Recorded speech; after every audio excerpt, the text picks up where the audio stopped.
Man has been and will always be simultaneously fascinated and terrified of the unknown. Change is the necessary ingredient for all advancement, and yet it is something that very few can accept without a fight. In the quest to understand outer space, the Greek mathematician Pythagoras was the first to propose that the world was a sphere rotating on its own axis, an idea that seemed absurd to a 6th century BC society that believed in a flat, stationary world. They outcast Pythagoras and insisted that an invisible man in a chariot with flying horses dragged the sun across the sky each day. Supported by the newly formed Roman Catholic Church, this Earth-centered universe model remained generally accepted for 15 centuries. In that time, many scientists theorized that the model was incorrect, but few dared to share their findings, and those who did were outcast. The last of these rebels was Galileo, the first astronomer to use a telescope and the last to be persecuted by the Church for suggesting that the Earth traveled around the sun. He was summoned to answer on charges of heresy. At his trial before the Church, Galileo was forced to curse, abjure, and detest his theory that the Earth moved around the sun. Had he not done this, he would have been burned alive at the stake. Although Galileo complied, he was ordered to spend the rest of his life under house arrest and was allowed no visitors or outside contact. Immediately after being sentenced, a stunned Galileo calmly declared, "And yet the Earth moves." 7, 6, 5, 4, 3, 2, 1, now.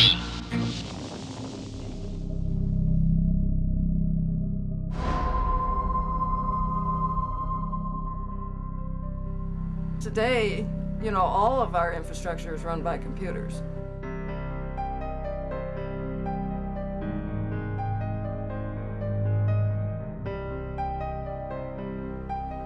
Computers are playing a central role in electricity, oil distribution, water treatment, finances, everything. If you roll back a few years in time, you didn't have computer attacks doing things like causing air traffic delays, shutting down ATM systems, shutting down 911 emergency systems. So on. That wasn't happening so much. Now we get that, that can happen. When I first started working with computer security, I think like a lot of security practitioners, I had this mental image that these guys at the CIA and the NSA and the FBI, they were like the computer systems in Mission Impossible, where they had these incredibly secure systems and they actually knew what they were doing. And within a couple of years, I realized I was teaching them. Imagine a bar graph. And government computer security is here. And corporate computer security is here. And my home network is up about there. Cyber terror is a kind of warfare on the virtual frontier.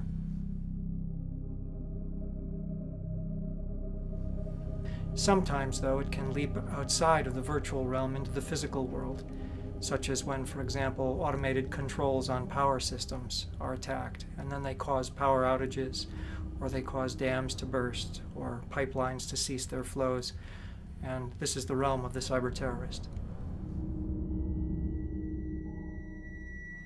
I think as computers continue to underpin our society and become really part of what we are now seeing, I think, is a digital nervous system that underpins our entire economy, we all have to be cognizant of the threat of computer crime and computer criminals. A hacker isn't necessarily, in the popular vernacular, a bad thing. A hacker is somebody who explores in a quest for knowledge, wants to look at a system and see how it works. The life around me greatly changed. For one, my analytical skills skyrocketed once I started programming. It's more actually a burden, analyzing things crazily. And just walking down the street, I wonder how these buses work, or how this door is opening, how this automatic door is opening. I just think about it. I think about the inner workings of it. All hacking is expanding the boundaries, is exploring. And instead of exploring the globe or exploring space, you're exploring the inner space of telecommunications networks, of the personal computer, and trying to find out what more you can do. A cracker is somebody who takes those skills and uses them for ill, uses them for bad things. Most hackers are of benign intent. They're just curious. And those hackers who are destructive or criminal, they should be punished. The FBI doesn't track the average, white hat hacker, if you will. We don't have the resources or the interest in doing that. We're specifically interested in individuals that are breaking federal law. Hacking, to me, is expressing the human drive to know more, to go farther, to experiment. And that, to me, is fundamental. I think the Wild West is the best analogy for this. I mean, you're in an area where the laws never really considered any of this stuff, and where new things are happening and exciting things are happening. And we don't know what's right and wrong exactly. It's a little fuzzy. A white hat hacker is someone who might, say, explore their own company network to determine how it's vulnerable and how to protect against it. Black hat hackers or crackers are those that use that knowledge and use that ability to commit crimes, and those are the people that we're interested in. Between the white hat good guys and the black hat bad guys is a very interesting character known as the Gray Hat, an ethical vigilante of the Cyber West. Although he's not paid for his services, like some white hats, the curious Gray Hat takes it upon himself to hack into computers and find security holes. He then informs the owners of these vulnerable computers about the problems to help them prevent any villainous black hats from later exploiting the holes for unethical or criminal purposes. They're individualists of the first degree. That's what they are. They're the cowboys. They're out there on the edge of the Wild West, of the outlaw world, going out and trying new stuff, and seeing where the borders are, seeing where the edges lie, seeing where there be monsters. Well, what monsters are out there? And we need those people. And you got your Wyatt Earps who are going out there and trying to shut these guys down. It's very hard to make the distinction in legal and legal when you're talking hacking, because intent is very much part of our criminal justice system. It's very hard to know what somebody's intent was. I understand the government's point of view. I understand that they feel they need to send a message that crime can't be tolerated, no matter how well-intentioned it is. And I think that in some ways they're unable to look beyond that message. I don't think that they necessarily see the social impact of what they do. And I think that you can't use old models and rules and apply them to these new situations. They don't apply very well.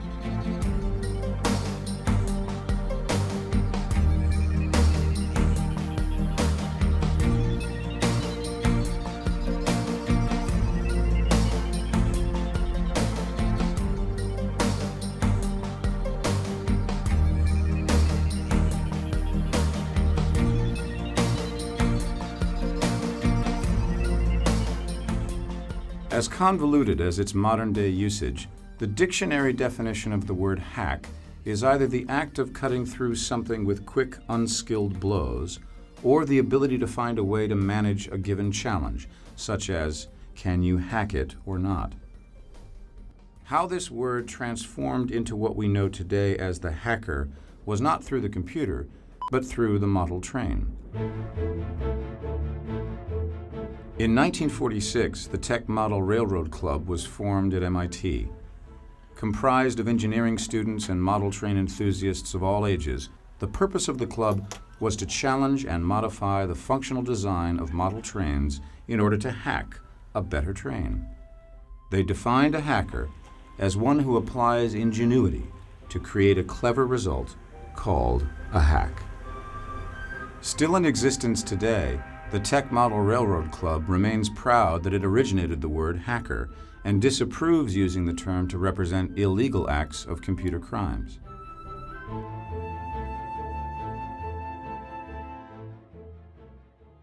As the term hacker moved from the world of model trains to modern computers, one of its key evolutionary phases was the telephone.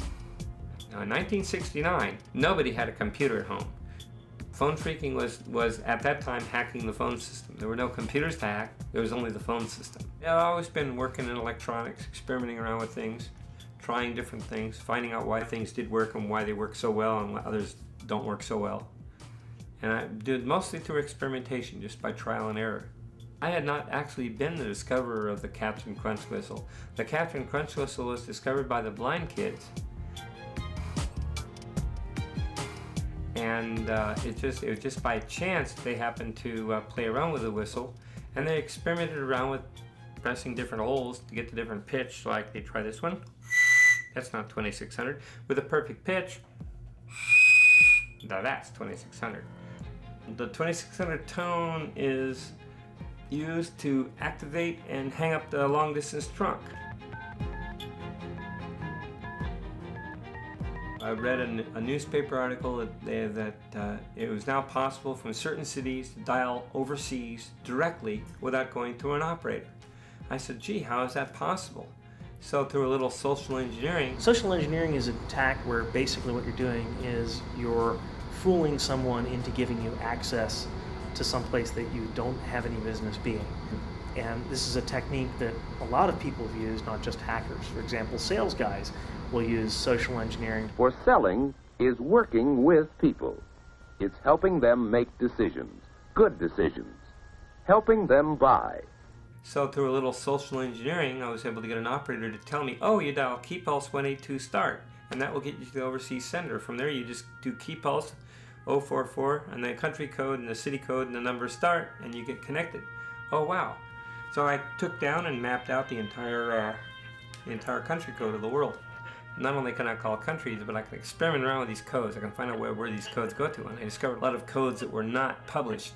The codes would get into satellite systems and phone systems, ship-to-shore phone systems. They have their own country code. The thrill of it was just understanding how the phone system worked. Hackers have thus been involved with each new technological development leading to the computer for centuries, enjoying the intellectual challenges of creatively overcoming the limitations of each age. Contrary to popular belief, when hackers finally did meet modern-day computers, they did not intrude upon them, they invented them. To those of us who are real hardcore in the computer industry, the word hacking was applied to people who hacked away all night long. People usually that didn't have computers of their own, they didn't have any money, but they were at a university. And they found out that if they stayed up all night long, there were some computers unused. And they called it hacking because they hacked away. They took a program, hacked it up, and tried to make it a little better and a little better. Way back at the end of high school, I told my dad, I'm going to have a computer someday, and he said it costs as much as a house. And I said, well, I'll live in an apartment. I was going to have a computer even if it cost me a house. I got a phone call from a friend. Well, there's a group getting together and they're interested in things like terminals. I had just designed a video terminal that worked with my home color TV. And so I could type in and talk to a thing called the ARPANET. The ARPANET was started by the military and hooked a whole bunch of campuses across the United States together. So I could actually play chess on a computer at MIT and bounce over to a computer at Stanford and see some files, and over to Berkeley, to other parts of the world, long before the internet. I had to have that, so I built my own terminal. And when Alan Baum said, there's a computer club starting for people who have terminals and things, I thought I'll be able to show off my great little low-chip design. I went to the club, so excited about it, and found out these people were all talking about microprocessors. Had suddenly made it possible to have a computer at a low cost. It came out of a group of people that were kind of liberal thinking about computers for the people. The whole mentality of the Homebrew Computer Club was extremely open. Information should be published, handed out, because basically we were creating stuff that was going to move the world forward, and we should do our best to be good contributors to society in that way.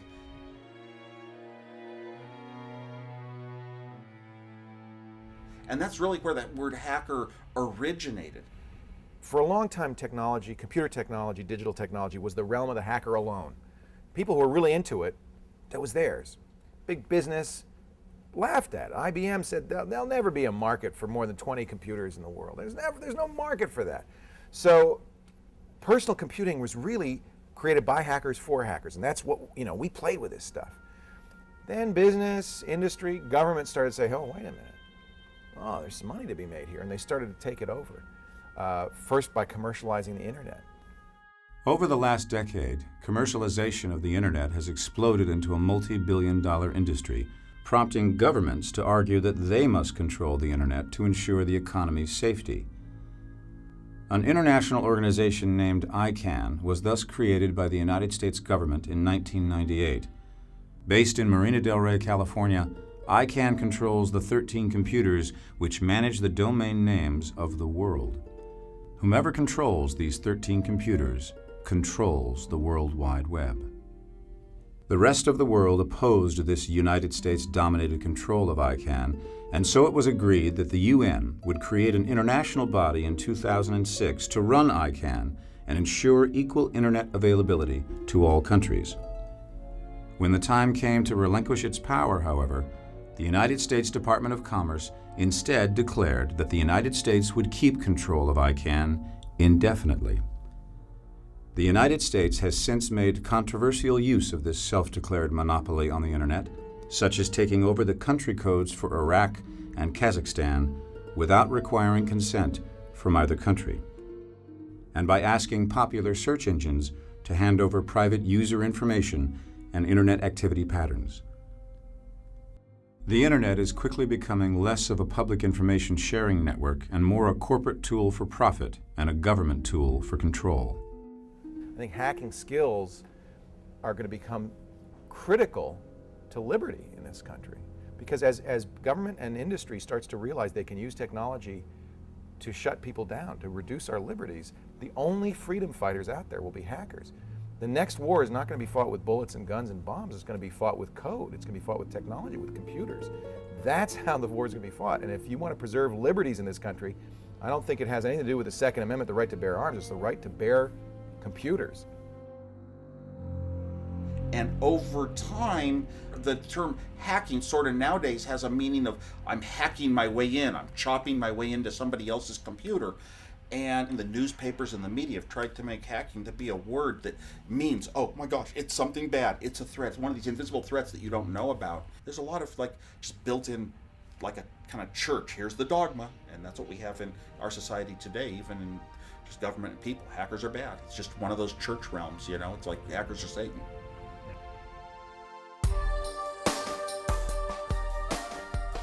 Socrates was a humble Greek philosopher who debated with patrons in the streets, winning every argument yet crediting his opponents for any insights that may have arisen.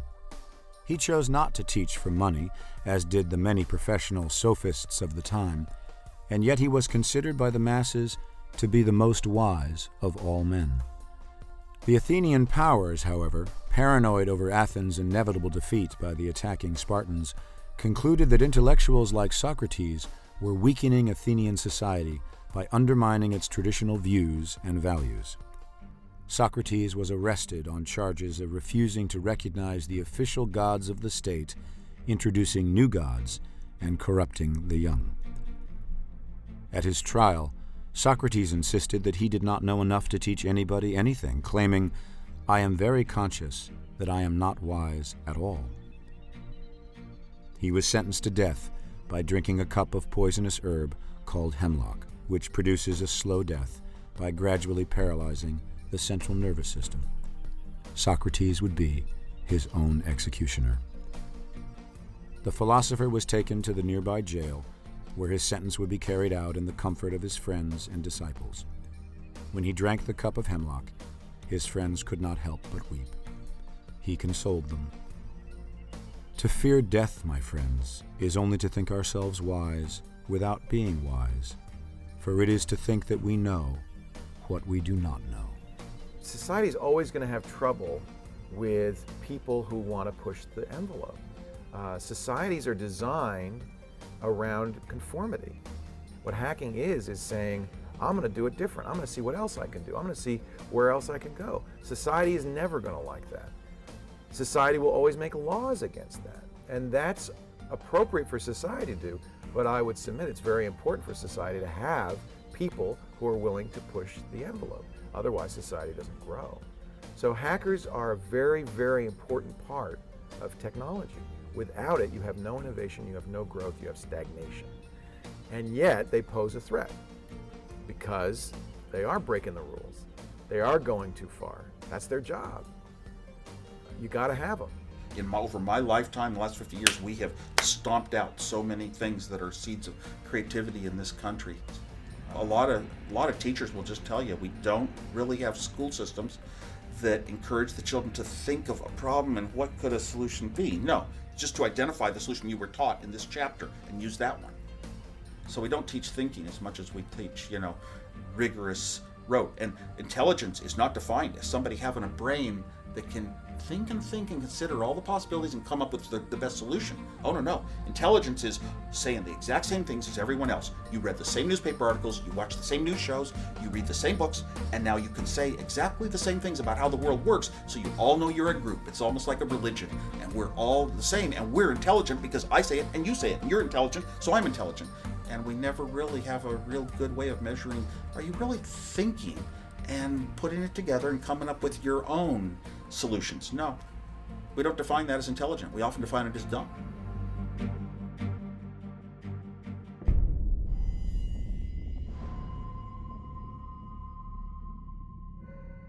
What we see as a growing and emerging threat is the professional cyber criminal. From the former Soviet Union, from places like that where you have an educated populace. A lot of people are starving for money there, and so it's not uncommon to find what are called large programming houses. These are houses where where the huge networks are set up, usually out in the countryside, totally nondescript, mostly funded by the Russian mafia types. The organized crime is very much involved in hacking.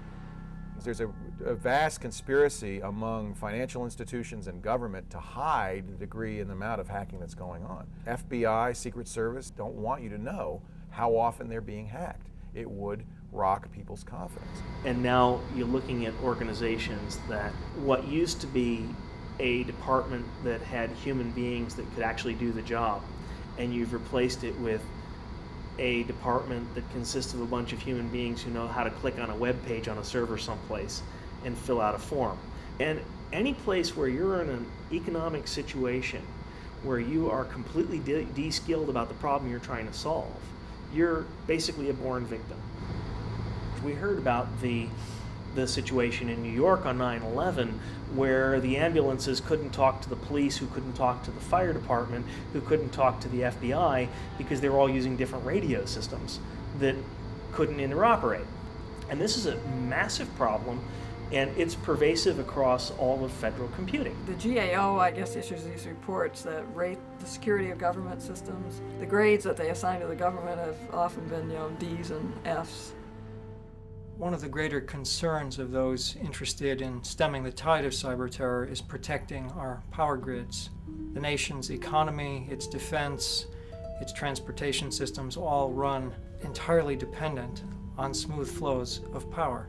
And if these were disrupted, the economic and the strategic consequences would be simply incalculable. Power for the American systems operate on something called SCADA, System Control and Data Acquisition, which means the controls are entirely automated. In the case of a dam, for example, how much water to let through and how much to hold back. And if these controls are played with in some unfortunate fashion, they could well result in a buildup of too much pressure at a particular area, or could simply by opening up all the sluices create flooding downstream from a dam.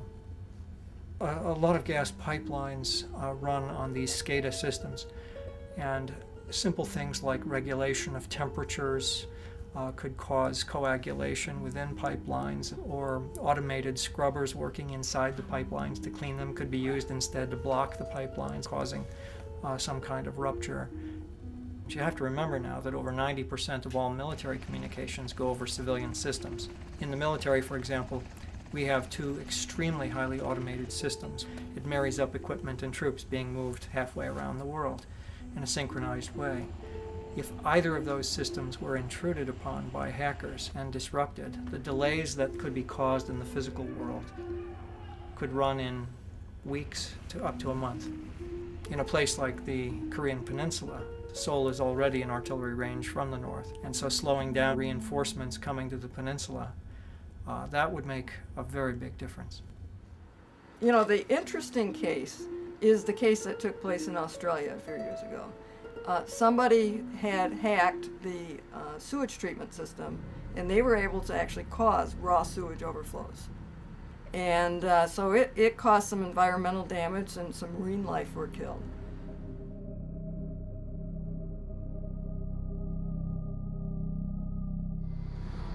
wireless networking is almost the poster child from a computer security standpoint of a technology that's extremely cool, that has suddenly become extremely pervasive, and as a result has been a security problem. Simply capturing wavelengths around these various wireless hotspots that are being created. Again, for efficiency's sake, it's also creating magnets to draw the hackers who would get inside our systems. An airline had curbside check-in over wireless, and this allowed anybody in the parking lot for that airport to have access to the internal system of the airline. With wireless access points, if someone can pull up in front of your house with a computer, they can do pretty much anything they want anonymously on the internet. If they're a terrorist, they could be untraceable.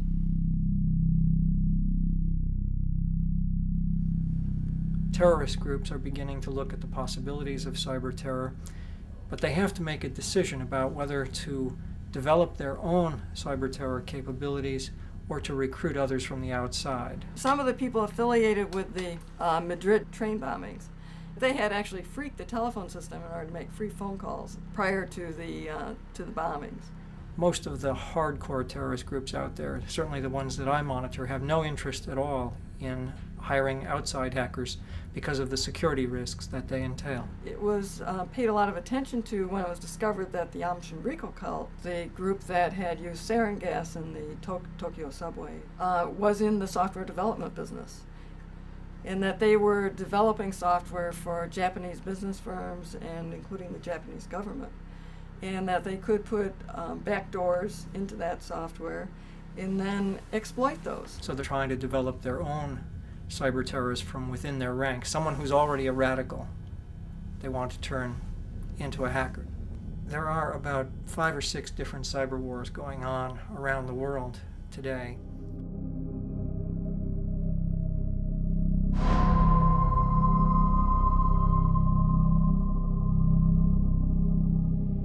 When India detonated its nuclear blast, and Pakistan followed suit a few days later again in May 1998. What happened was that a few days after the Indian blast, the Atomic Research Center, which is India's major installation, its website was hacked by an anti-nuclear group, a peace group called BELBSIR. The first Pakistan group was called Pakistan Hackers Club. The second group, which is probably the best, is one called Force Pakistan. They broke into some of the networks of the army. They gave a warning to the Indira Gandhi Nuclear Research Center at Kalpakkam, where Force Pakistan had told them on Monday, we will crash you on Thursday afternoon. And despite having 4 or 3 days notice, Force Pakistan did managed to crash them precisely on Thursday afternoon. There's a cyber jihad going on along with the Intifada in Palestine against the Israelis, with a great deal of attacks upon information infrastructures. The other example of cyber war is coming out of Chechnya. This is one of those cases that we have to be extremely mindful of because there's a lot of information moving from the Chechens to Al-Qaeda and its other affiliates. I think something else that we need to be concerned about is the possibility of terrorists creating an incident like a power outage that's going to put people out on the streets on foot and then marry that attack up with a biological assault of some sort, some kind of, in the military we would call this combined arms approach. So a physical attack that would come along with the virtual attack. If you, as a hacker, brought down emergency services in an area and then destroyed a nuclear power plant, the effect of destroying the nuclear power plant would be far greater than if 911 were working, than if emergency services were working. Now, the thing about China is that it is not done so much by students and teenagers. In China, it is the PLA, People's Liberation Army, which is actually preparing for a very advanced program in information warfare. Here, it's very organized initiative at the state level, at the army level. Well, they had conducted some kind of war exercises of the army, which was directed against the US, those were directed against Taiwan, Japan, South Korea. And there were simulations on how to bring the electronic infrastructure, their trading systems, their stock exchanges, their electricity grids to a halt. China's chief of staff and several generals were involved in this planning exercise. About 500 soldiers were involved. They did a lot of analysis on how they could carry out what are called blitzkrieg attacks. It's a sudden attack to paralyze the information network. The primary aim was the U.S. aircraft carriers, some of the missile systems, and then the aircraft. So, they're trying to incorporate in theories of warfare Sun Tzu had written the rules for warfare thousands of years ago. You try to get somebody else to carry out your assassination. The idea is to make you believe that it came from within, that they'll use cracker groups in various other countries, such as Cuba, to act as a front to the PLA. People who are attacked will think that it has come out of a university, whereas it really has come out of China's People's Liberation Army. I don't know how much time we have left before the radical develops the skills of the hacker, before the gap between the two is narrowed. I only know that it's not a great deal of time, and as I look around, I see very little effective preparation for this threat. I think those in the hacker community realize that I have a respect for their skills, for what they do, and therefore for their ability to help us in the current conflict that we're in. And they realize that global terror networks rely inordinately on the web and the net to coordinate their operations. So they're in a unique position to help us in the war on terror, and we should be cultivating them.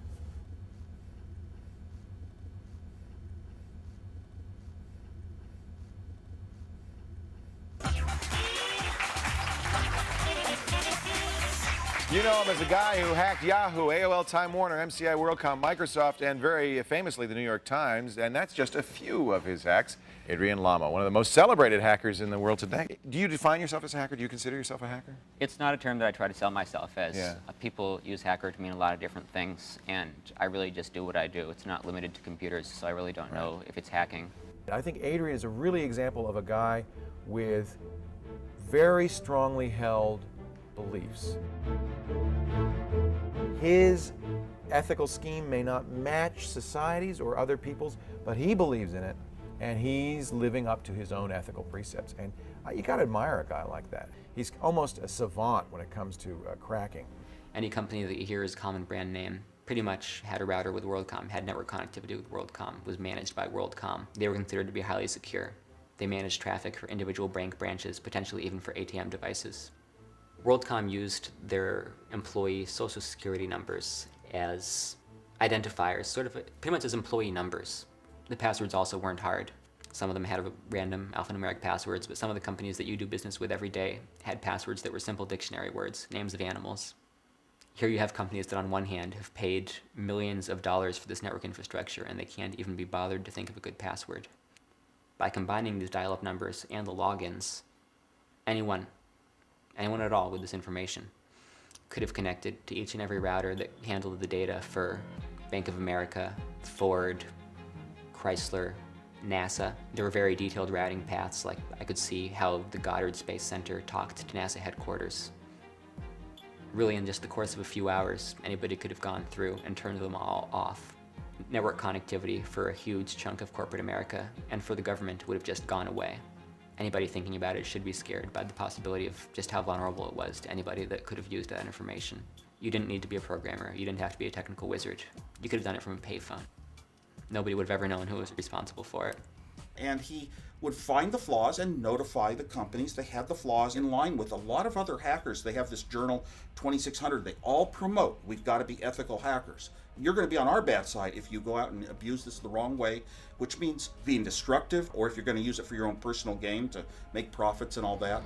There are these guys and they call themselves helpful hackers. I mean, the truth is that the media wants to portray these guys as helpful hackers because that makes them more interesting. because the media doesn't have a very good story if they go and say, well, there's this borderline sociopath, Adrian Lamo, who breaks into these corporations in order to professionally humiliate the people who are responsible for managing the networks, and then for some reason he expects us to thank him for that. Do you consider yourself on a mission to get these companies to realize that they have poor security practices? I don't consider it my responsibility to reform security in the world as we know it. I think, if anything, I'm on a mission to be in the right place at the right time. Most hackers, when they're trying to hack into something, they'll have all kinds of programs that they run. There's things that are called exploits.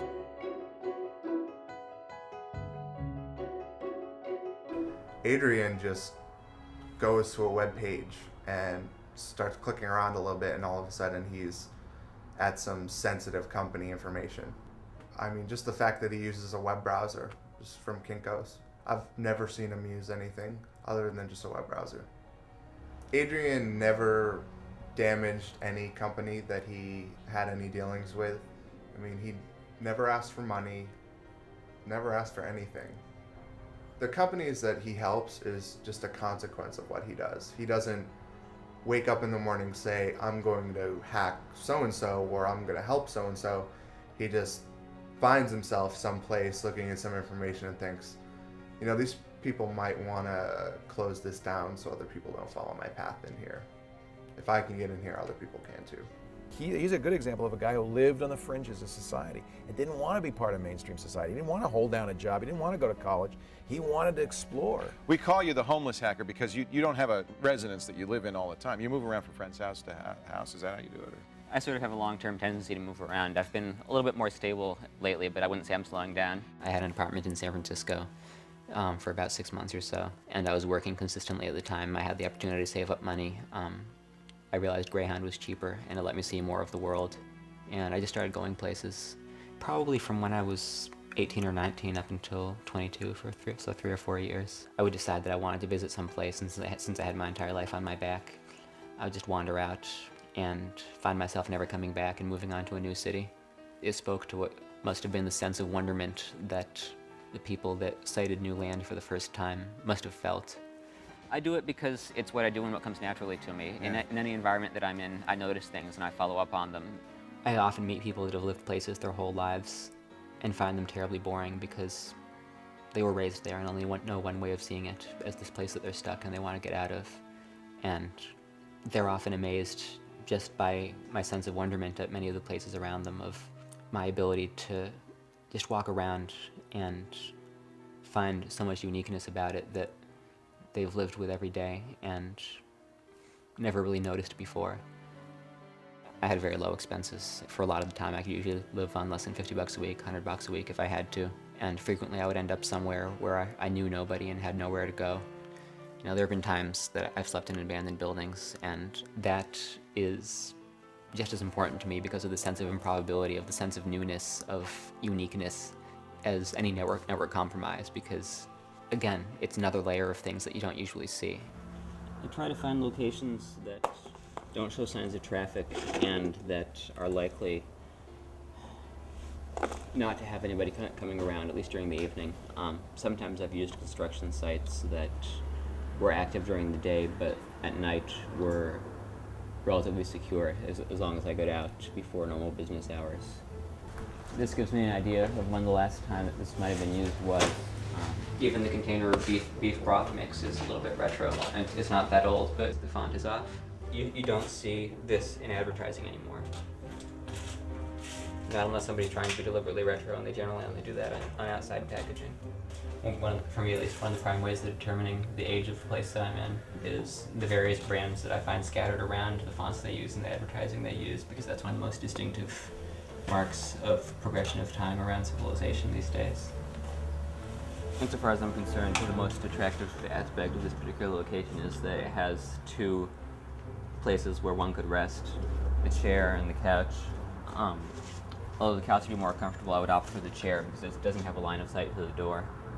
That way, if somebody was going to walk in, the first thing that they saw wouldn't be me, giving me time to react to their presence. That door's seen better days, but it's also a bright side because since I don't have a line of sight to that door. If somebody were to come in, I'd be able to leave through there if I had to. My obvious preference would always be to be on someone's couch, but if it's a choice between not having a place to stay and staying here, I'd certainly choose here. I had been reading Yahoo News for some time, you know. It's a credible source. I mean, the CIA reads Yahoo News because it's one of the first places that AP wires post. But their page for editing news stories was accessible. It didn't require a password, didn't require authentication. It didn't tell you, hey, this is a private page, please don't use it. It was just there. I think the first thing I did was edit the punctuation on the abbreviation of US on their front page. And I was just floored when I reloaded the page and it posted. I found a story about Dmitry Sklarov, a Russian programmer charged here in the United States based on some software that he produced. Legitimate software with legitimate purposes that allowed a user to bypass password protection on protected ebooks that would allow them to bypass the restrictions that are placed on that content. The penalties that they had in mind for him were ludicrous enough, so I added a line stating that he was eligible for the death penalty,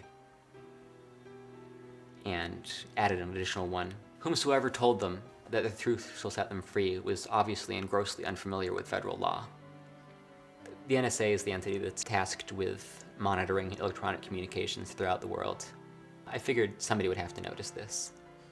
Days, over a week went by and nobody ever did. They had an option that allowed you to change stock tickers. I could have made Microsoft's stock reflect the values for Excite at Home. Journalism is a great venue for truth, but it's dangerous when people accept it so blindly. I had this access through September of 2001, and I found myself sitting looking at Yahoo News at all of the servers that they had added to keep up with the millions of hits on the morning of September 11th. And had anyone wanted to, they could have changed any aspect of the story.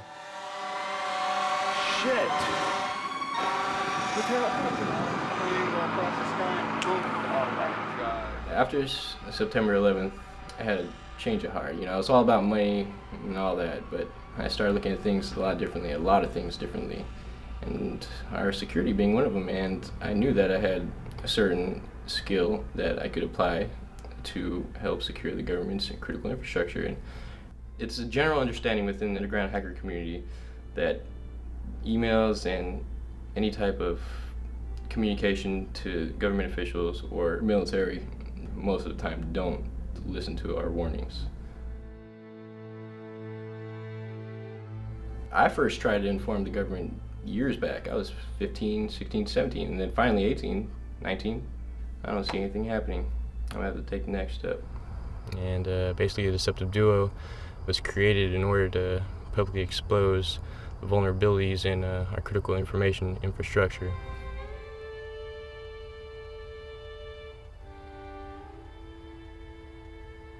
And by doing that, we forced them to secure their systems or make our country more secure, electronically speaking. One of the most initial steps was targeting. We had to acquire the most likely target, for a terrorist. We had to recreate the scenario as real as possible, how it would play out as a cyber terrorist attack. So what we did was we targeted certain government military agencies, the Navy, the Army, Pentagon. We exposed specifically documents that we shouldn't have in the first place. What we did was illegal, yes, I'll admit that. We accessed their computers without their permission. But that was the whole point. We needed to do that. We needed to recreate a terrorist scenario. Now, why do these networks wind up getting connected to the internet or connected through a firewall to some other network? It's so people can send email.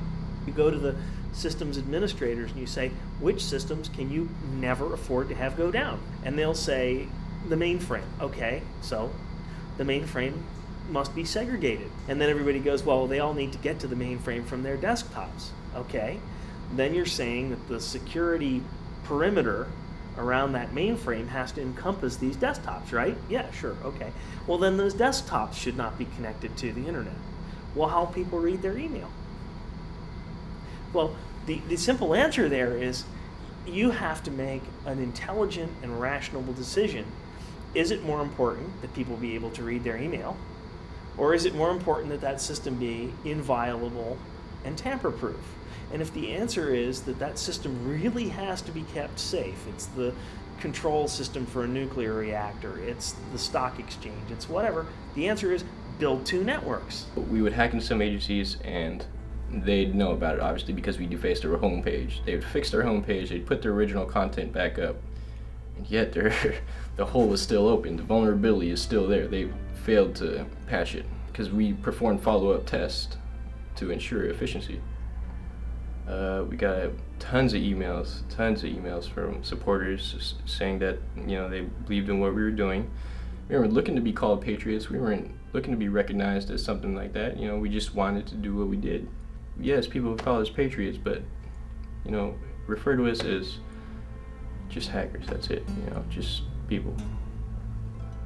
Having worked for nonprofits as long as I did, I saw a lot of people that went in really energized about what they did, excited, feeling like they were doing something that they were good at, they could make a difference, and came out a couple of years later burnt out from having to take something that they loved and have it be their day job day after day, no longer being something that they enjoyed but instead had to go to work and do.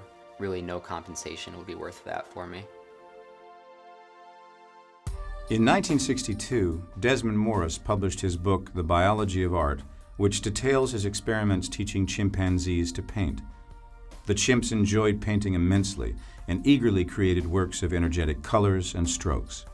One phase of Morris's experiment involved rewarding the chimps for producing their paintings. Whenever a chimp painted, he received a peanut. Surprisingly, though, very soon the quality of the paintings began to degenerate until the chimps produced the bare minimum that would satisfy the experimenter. Any joy found in the act of painting was lost as the chimps uncaringly slapped paint on their canvases and ran to collect their peanuts. You're just doing it because you like it. Were you always like this? I mean, as a kid, did you do this kind of thing? As a kid, in like the 5th grade, I would sift through teachers' garbage cans to see when the fire drills were coming up and when pop quizzes were, that sort of thing. It gave me a sense of the system that I inhabited while I was going to school as it operated around me in ways that I would otherwise never see. Normally, I would just see the effects of these things. Oh, the fire alarm is ringing, but here I know there's planning for this. They have meetings. They happen to send so-and-so dates for a reason. The fire department is warned. And it does me no good to know this, but it's still fascinating. Dumpster diving is the art and science of sifting through other people's trash. They frequently go into it with the sense of a target. They look for a company that they are interested in, or they look for a target-rich environment, an area that contains lots of interesting corporations that may have a common dumpster if the companies share a building. I don't go into dumpster diving with the sense that I'm going to come away with something that will help me with a particular target or a particular project. People throw out things for the damnedest reasons, and I never know what I'm going to find. One of my dad's wireless microphones, he used to do video production, and I was playing around with one of his wireless mics. I heard a scream, and it was a child's scream, and it turned out that I was listening to a baby monitor from a nearby house. But the fact that this device here, intended for something completely different, could bring to me, just through the air, invisibly, sounds and experiences that were going on in a house across the block was really amazing to me. It's just the sense that, you know, this thing's intended for one thing, but look at what it can do. A baby that's born wants to explore. A brand new baby, a couple days old, you can clap your hands and their head kind of goes in your direction, built in with, I want to find out about the world. If you carry a baby around and feel its muscles, they're pulling different places, and the baby will go right over and want to touch things in the house. Let him touch them. Let him feel what things are. Let him feel what things can fall. Occasionally something breaks. I believe in that. I think our brain wants to have experiences and to learn how the world is constructed, and that's part of our growing up. And why should we inhibit it and think we are the guides and we will let this creature develop?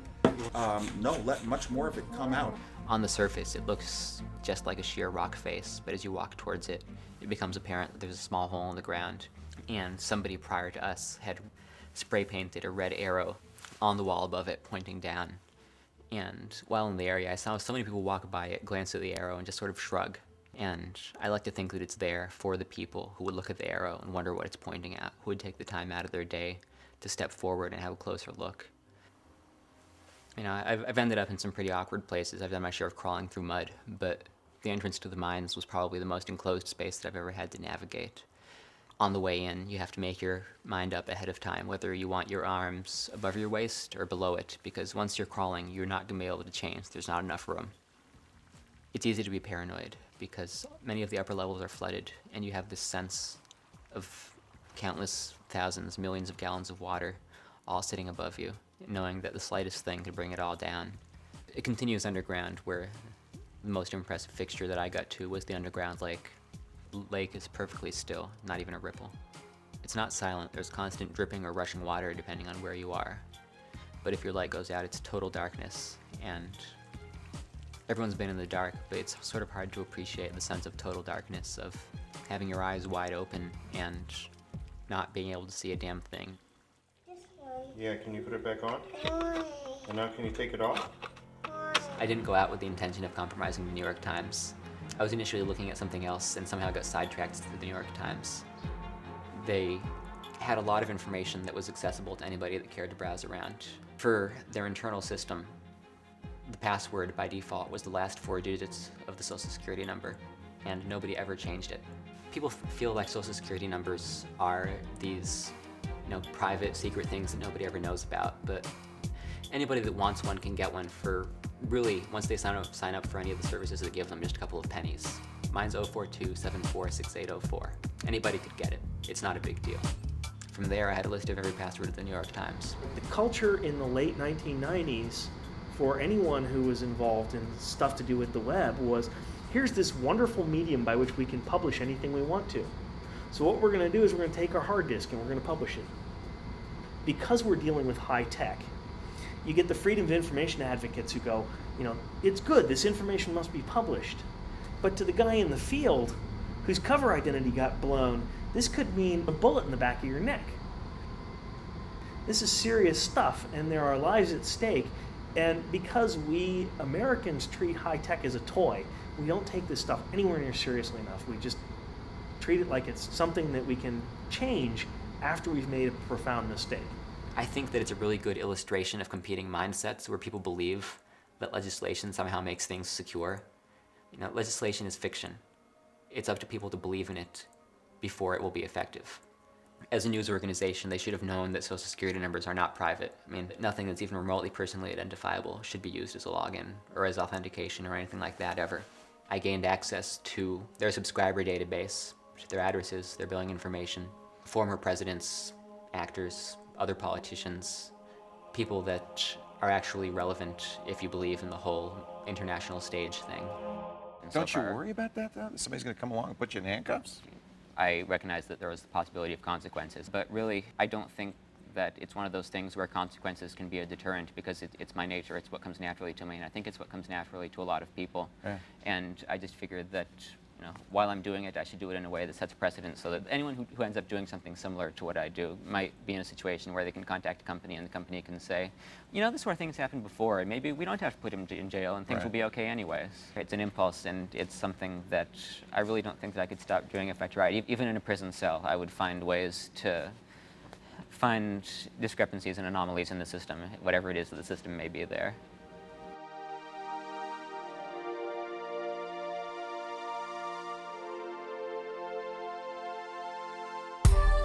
Richard Feynman, winner of the Nobel Prize in Physics, was renowned for his adventurous antics in the world of science. In 1942, Feynman was invited to be a part of Oppenheimer's Manhattan Project at Los Alamos. There, he helped develop the first atomic bomb. Confined to the base during this top-secret mission, Feynman conquered his boredom and relieved his stress by learning to pick the locks of his colleagues' safes and filing cabinets. These safes and filing cabinets contained all the secrets of the Manhattan Project, everything about the atomic bomb. Feynman felt Los Alamos a very cooperative place where everyone was encouraged to point out things that should be improved, so he approached a colonel with this problem. He explained the weakness of the locks, which was that so long as anyone left his safe or filing cabinet open, it was very easy for someone else to examine the open lock and discover the combination. Feynman recommended that the colonel write a memo insisting that everybody at Los Alamos keep their safe and cabinets locked, even during the workday, because they were very vulnerable when open.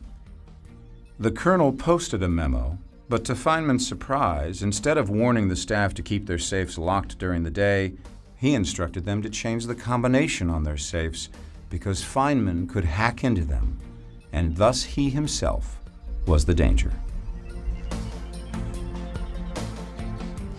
It has been a long day. I, tracked down my cell phone and I was told that it had been ringing off the hook. My mother alluded to 3 cars currently parked, staggered along the block. I'm concerned. I'm concerned, probably a little bit paranoid, as I think almost anyone would be in my place. And I don't have a clear idea of what the morning will bring, other than that I'll probably, for better or for worse, find out more and have to make some decisions. There is a big story just breaking now. A little earlier today, I got a phone call from a production crew, actually somebody from Kevin Spacey's Trigger Street Productions, right. Dana Brunetti, and he called me up and said, we've got a film crew doing a documentary on hacking, and they have been following around a guy named Adrian Lamo. You may remember Adrian Lamo. He's right, he doesn't steal any information, he doesn't take anything and use it for bad. He's a good hacker. So now when you said that they wanted to have a word with you, they actually have a warrant for your arrest right now, is that correct? Yes, they have a federal arrest warrant out of New York City. And do you know what the charges are, Adrian? I just know nobody's saying anything, but right. I have reasons to believe that they relate to a criminal complaint that was made by the New York Times relating to my publicized intrusion into their systems last year. It took me by surprise how big the story was. I think it reflects a certain naivety on my part. I just didn't know that it would take on so much momentum.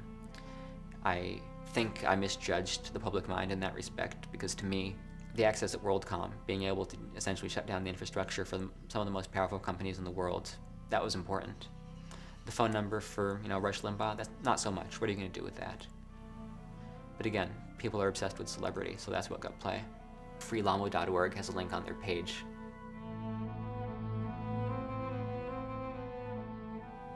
It requires absolutely no criminal intent on the part of the person doing it. It requires no conscious effort to intrude. It requires no technical skill. You're going to a website. And as much as anybody might want to argue that because the website contained confidential information, that it in itself was confidential, that's just silly. The fact remains that it was a public website. From a practical standpoint, you cannot put a database on the net where anybody can access it with no protections, no indication that it's confidential, and expect that nobody's going to access it. Well, the consequences of Lamo's arrest was very simple. It means now that computer hackers are going to be a lot less inclined to point out system flaws that they discover. They're going to keep them to themselves. Not been willing to report these security flaws means that these security flaws could be discovered by other people, like Al-Qaeda or terrorists or anything like that. They're certainly not going to let the company know that they broke into their system. They're going to keep it quiet, and they're going to do what they can, and they're going to exploit it to the best of their ability. That, of course, is bad. So it's important for a company to not prosecute somebody for finding a flaw in their system. They should reward them. Some people will argue that the New York Times erred in bringing a case against him, that the New York Times should have instead embraced him and said, oh, thank you for telling us about the problem that you found, and here maybe we'll even pay you for your services. And that I'm very much against. Adrian, I think, is a very accomplished hacker who, from a very interesting ethical point of view, said, I'm not going to hide my activities. I am, Adrian, I'm sure, is competent enough to not have been caught. But he, at no point did he try to hide what he was doing. Coming from a philosophical and ethical perspective that I have a lot of respect for. Are you afraid, Adrian? I'm worried, and of course there's always fear. It's a shame that it had to come to this. I think that it could have been done better. I think that the New York Times could have conducted itself better. But if that's the precedent they want to set, I think that it's bad for them. It's bad for people that want to help security, and it's really bad for the companies that are getting intruded upon because it really cuts down their level of support. He's not the guy you should be worried about. The guy you should be worried about is the guy who is working for the mafia, who is, you will never know about, you will never hear about. The guy, he doesn't boast in chat rooms, he doesn't put his name in the code, he doesn't say what school he goes to, he doesn't do a shout out to his peeps in the virus code. He's doing stuff cleverly and successfully, and you never hear about that stuff because, frankly, they can't catch him. if you're the New York Times or somebody like this, and Adrian Lamo goes and breaks into your network, and then he calls you up and he says, I found a way to break into your network, and I'll tell you how to do it. Of course, I'm also going to tell the press about this, right? Now, what effect is that going to have on the network manager whose job it is to keep that network secure? You think he's going to be overwhelmed with gratitude? You think this guy is going to be popping champagne corks and going, wahoo, Adrian Lamo came and helped my network get better? This guy's going to probably lose his job. And I hope that the people out there who are considering courses of life of their own will Not let the people that want to criminalize curiosity stop them from doing what they want to do. To achieving the goal, before this decade is out, of landing a man on the moon and returning him safely to the Earth.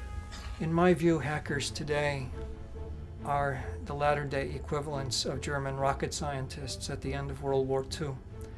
Until May of 1945, Wernher von Braun and his colleagues were trying to drop missiles on British and American troops. As soon as the war was over, they became our boys, as many of them as we could get, and they developed ballistic missiles, rockets. Our ability to go to the moon was dependent upon them.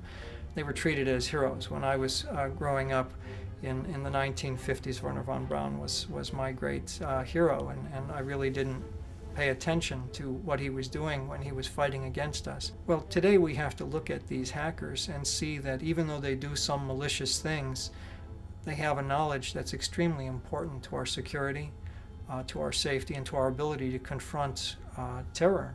I think government's real challenge right now is to bring them on the inside to help train our own information specialists to work to track terrorist organizations. Frankly, we could own all the master hackers in our country for half the price of an advanced fighter jet. So we're not talking about much cost. We need to recruit these people. We need to use them. They're Americans too. They're patriots too. They can help win this war on terror. They count more than a carrier battle group, quite frankly. Unfortunately, we have a much different relationship between government and hackers today than we had between government and those German rocket scientists nearly 60 years ago. We have, in fact, a poisoned relationship in which a hacker can do more hard time than an armed felon. He would do stuff like he'd call the telephone line crew support number and say, hey, I'm so-and-so and I'm up here on a pole in Tulsa, Oklahoma, and I'm trying to test a circuit. Could you reroute this, or could you make this particular change? And it's amazing how effective those kinds of attacks are. He re-recorded the voicemail with his voice of one of the VPs of Novell, and then what happened is he had placed a fake phone call with the engineer and said, hey, just leave the passcodes on my voicemail. Well, they then called back his voicemail, confirmed that it was him by hearing the same voice, so they had no problem to leave those passcodes on there. So it's just one of those things where you're tricking people, you're outsmarting them. One of the reporters, John Markoff, essentially invented the myth of Kevin Mitnick and aggrandized his crimes and his menace. And the upshot was that Mitnick went from being another relatively low-profile case to being a top priority for the FBI. And that's one of the reasons that he ended up in custody without bail, without trial for as long as he did. You could have beat a prison guard over the head and gotten less periods of time in solitary confinement than he did. When Kevin was in prison, he was kept away from payphones. They weren't afraid he was going to hack a voicemail system or open prison doors. They were afraid that he was going to whistle missile launch codes. They felt that he was dangerous enough that just off the top of his head, he could dial up a modem, whistle the appropriate tones needed to connect, and whistle the appropriate codes to launch nuclear missiles.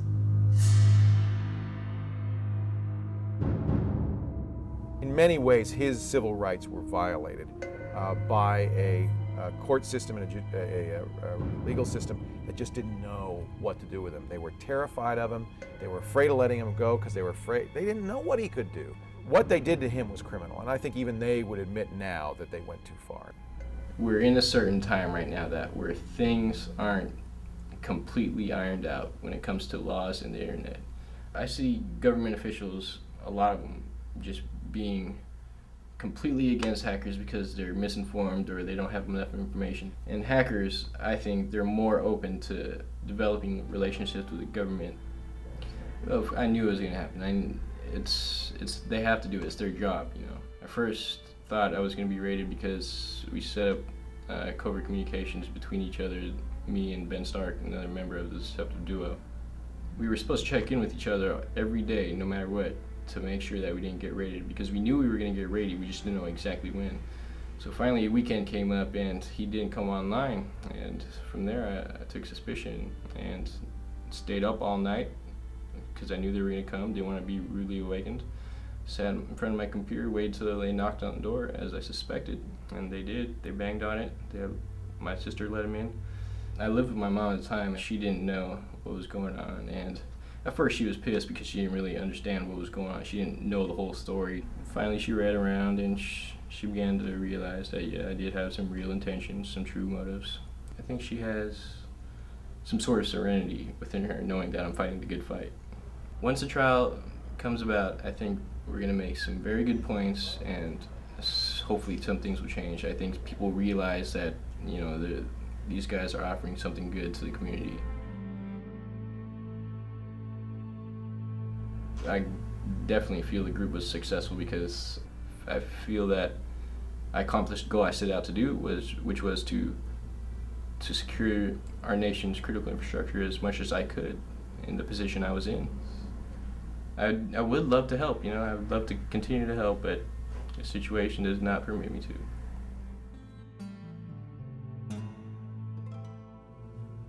I was sitting in the rec room, and then the news came out on the TV about me being arrested and showing up in Lompoc, and everybody looked around and saw me there. So everybody knew that I was who I was, and that was where I'd been approached by some underground mafia type who really wanted me to show them how to detect whether a phone's being tapped.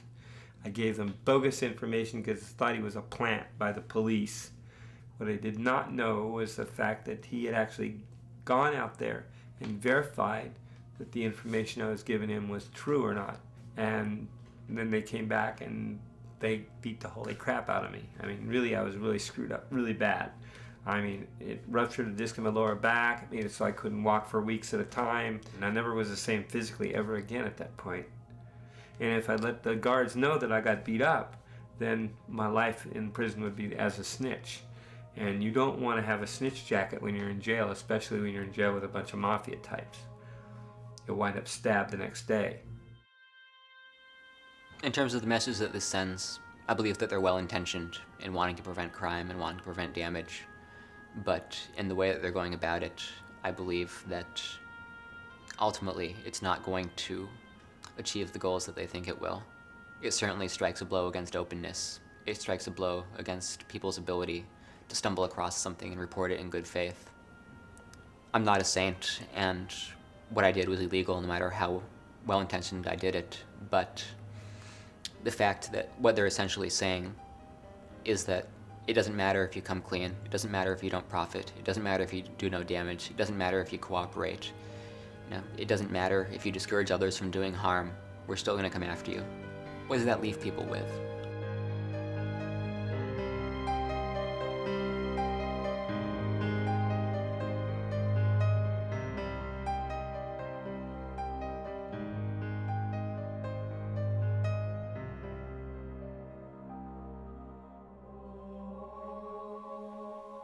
If they're going to come after me no matter what, then why exercise restraint? Why exercise good faith? Why be honest? But I hoped and believed that I could do it in a way that would set a precedent that would allow people to come forward in good faith, to try and do the right thing, to let them believe that maybe motives did matter, that it wasn't all black and white. I think this is symptomatic of something that we see in our government today. In many ways, they're eliminating shades of gray. They want to polarize people. It's important to our national agenda today to see good guys and bad guys, because as soon as we start to believe that maybe it's not all black and white, that somebody can do wrong for a good reason, that not every action of law is inherently infallible, it strikes a very dangerous precedent for the government the way it wants to operate today. On the other hand, I believe this is positive, because it places a certain amount of stress on the system we inhabit. It makes it much more difficult for people to remain neutral. It forces them to polarize. And when that happens, systems tend to evolve. Ultimately, I think it will lead us to a better place.